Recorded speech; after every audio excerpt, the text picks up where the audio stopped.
I looked really closely at the psychology programs I applied to, and one of the most important things to me was the kind of relationships I'd have with my teachers and the faculty. And I was drawn to RIT because while psychology is one of the biggest liberal arts majors, in comparison to the majors in the entire school, it's still pretty small.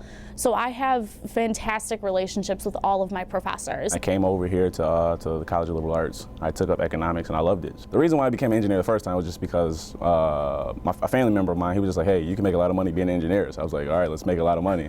So you get in it and then you realize that, you know, you really shouldn't do things just based on money. So I was having a hard time. It wasn't really clicking with me. It was fun being in the labs, but other than that, it wasn't too great for me. And I did really well in economics in high school. So I figured when I switched, I was like, let's do something I was more comfortable with. Even though it's a technology school, our liberal arts college gives you that technology edge that I was looking at other programs that didn't do that. They were classes that were necessary and give you that edge that I didn't see in other programs. Yeah, I've completed 2 co-ops already, one over the summer and then one during the fall. The first one was at RIT Communications over the summer, which is a smaller firm, primarily based in web development. I feel I learned a lot more at my second co-op, which is at Martino Flynn, which is an advertising, public relations, and digital media agency in Pittsford, New York. That internship, that co-op, was fantastic. It taught me everything I really need to know about going into the real world. Well, I was doing a co-op this past summer in Malawi in Africa, South Central Africa. And I was basically doing research, my own. It was a field school, an ethnographic field school through the University of Rochester. And, you know, although I am an RIT student, we have a consortium so that, you know, if there's a class, you know, in the area around Rochester that you want to take, snap your fingers and it's pretty much done. Well, at one point I was involved with RIT Sports Zone, which is actually a TV show that covers all of the RIT sports teams.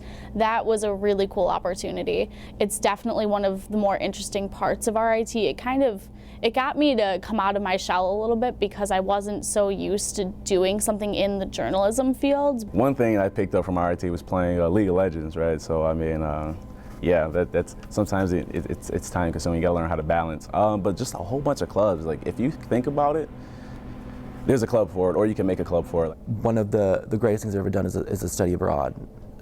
Never in your life are you going to have the time and money to do it again. So if you don't do it now, it's kind of a waste of that amazing resource. Before I transferred to RIT, when I was at a public school, I struggled so much building those relationships that I really wanted because my program was just huge because I was at a liberal arts college.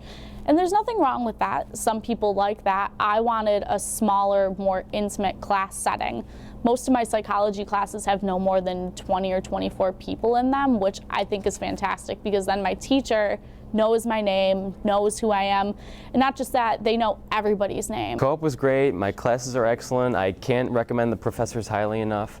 They're very knowledgeable in their fields, and coming into college, I had an image in my mind of what a professor really was. Big lecture hall, very distant professor, bow tie type that you don't really talk to. He teaches you, he walks out. That is not the case here at RIT. The whole reason I chose RIT was actually because of the scholarships that I got. Because I applied to schools that were more expensive than RIT, but I didn't get the financial aid that I did at RIT, and I didn't get the scholarships that I did from RIT. I came to RIT because of affordability. I applied to a few schools in the South, and then I applied to 2 schools in the North, here and Rensselaer. RIT gave me a lot more money than any other school. What people don't understand is that like RIT actually has a lot of aid out there like to help you out. Like me personally, I didn't think I'd be able to afford RIT, right? But I mean, you know, hopefully my mom doesn't see this, but I've only applied to one college, you know, when I was first started. It wasn't the smartest idea, right? I applied to RIT, I was like, getting in, I got in. I think students should come to the College of Liberal Arts here because it is smaller and more intimate. And the faculty really does care about seeing the students be successful. They really want nothing but the best for us.